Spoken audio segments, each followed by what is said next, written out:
কিরে আম, হ্যাঁ ক।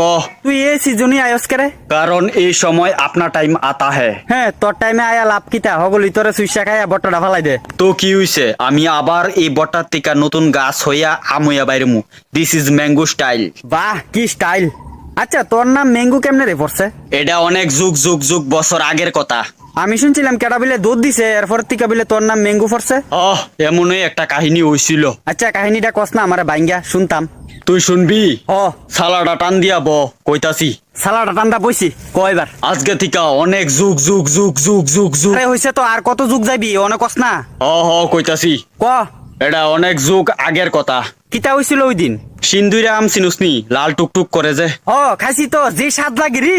আমি সিন্দুরে আম হইয়া ছিলাম। হ্যাঁ তুই সিন্দুরে আম আসলি, কিন্তু সিন্দুরে আম তো থায় লাল, তোর কালার তো ফাটা কালার। আগে আমারে ফাঁকতে তো দিবি। ও আমি ফাইকা যখন জুনা জুনা হয়ে যামুগা তখন আমারও দেখতে লাগবো লাল। তুই অহনো ফাঁকছত না? পাকলে কি আর গাছও থাকলাম হইলে, কোন সময় সুইসা খায়া বট্টাটা ফালাই দিলইলে আমার। কি জীবন আনলি রে আম, হগলে তোরে সুইসা দিয়া জাগা এরপর থায় না তোর কোনো দাম। আমার মতোই আরেকজন রে সুইসা ফালাই দে, তার নাম হইছে জাম। তোর আর জীবনটা সুসা সুসি তুই গেল রে। আর কইস না। আচ্ছা এরপরে কিতা হইছিল, কেমনে পড়ছে তোর নাম ম্যাঙ্গু? আমি ওই সময়ের যুগে পাইকা সিন্দুরা মইয়া গাছে ঝুলতাছি, আর একটা মায়া ডিলে ডিলে আমার গাছের নিচে যাইতো আর ছায়া থাকতো আমার দিকে। বাবা তুই দি পুরা হিরো আসলি, তোর দিকে মায়া ফ্যান ছায়া থাকতো। সবাই আমারে সুস্থে পারতো, এলিগা সবাই আমারে পছন্দ করতো।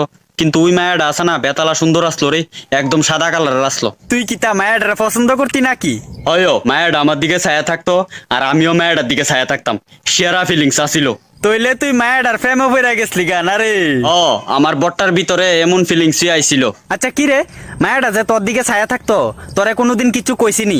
বেটা একদিন আমার দিকে ছায়া কইতাছে, hey fruit come to me, come to me. Come to me, come to me মানে? মানে মায়াডা বাংলা জানতো না, ইংলিশে কথা কইতো। তো কাম টু মি মানে মায়াডা আমার ডাকতাছে, মায়াডার কাছে যাইতাম।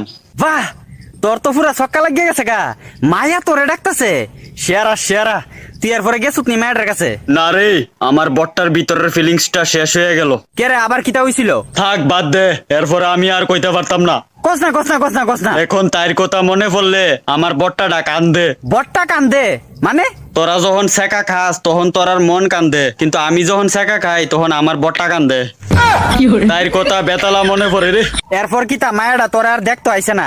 আর কইস না, একটা বাঙালি ফুলা তাইর পিছনে পাগল হয়ে গেছে গা। কস কিতা, কাহিনীর ভিতরে টুইস্ট, তোর প্রেমিকার পিছনে আরেক বেড়া পড়ে গেছে গা। তারে দেখলে মনটা কইতো গাছের তে নাইমাইয়া তারে দুনা দেই। বুঝছি রে তোর কষ্টটা অক্ষণে গিয়া বুঝছি। এই হারামজাদার লাগিয়া আমি তাইরে পাইছি না। তে কিতা করছে? আরে একদিন বেড়া আমি গাছ ঝুলতাছি, বেতালা বাতাস আইছে আর তাইও আমার গাছের নিচে দা যাইতাছে। এমন টাইমে ছায়া দিহি ওই হারামজাদা তার পিছনে পিছনে আইতাছে। এরপর কিতা হইছে? এরপর ওই হারামজাদা তার সামনে গিয়া দাঁড়াইয়া তারে কো আই লাভ ইউ। কস কিতা? আমার যে রাগ উঠছে রে, আর রাগের মাথায় ছটপট করতাছি, আর ডেটুডা নরম আসলো, ডেটুডা বাইঙ্গা দপদ্দা মাটিত ফিরে গেছি গা। ইস রে, দুঃখ মনে পাইছত বেতালা না? আরে বেটা আমি মাটিত ফিরে যুদ্ধ না দুঃখ পাইছি, এর থেকে বেশি দুঃখ পাইয়ালেছি তাই কথাটা শুনিয়া। তাই আবার কিতা কইছে? তাই তো আমারে বালা পাইতো, পরে বুঝলাম তাই আমারে খাওয়ানোর লেগে বালা পাইতো। তাই কিতা খাইলাইছে তোরে? আমি যখন মাটিত পড়ছি তাই তো বেতালা খুশি। এরপর তাই তো বাংলা জানে না, ইংলিশে ওই হারামজাদারে ক হেই ম্যান গো। এরপর ওই হারামজাদা দৌড়দা আয়া আমারে তুললা তাইর হাতও দিছে, আর তাই বেতালা খুশি হইয়া তারে ক আই লাভ ইউ টু। তারা দুজনে আমারে সিরা ফাইরা সুইসা খাইয়া লাইছে। এরপর থেকে আমার প্রজাতির আম যখন দপদ্দা মাটিত পড়ে তখন সবাই ক হেই ম্যান গো, হেই ম্যান গো। ইতা কথা কথা আমার নাম পড়ে আসা ম্যাঙ্গো।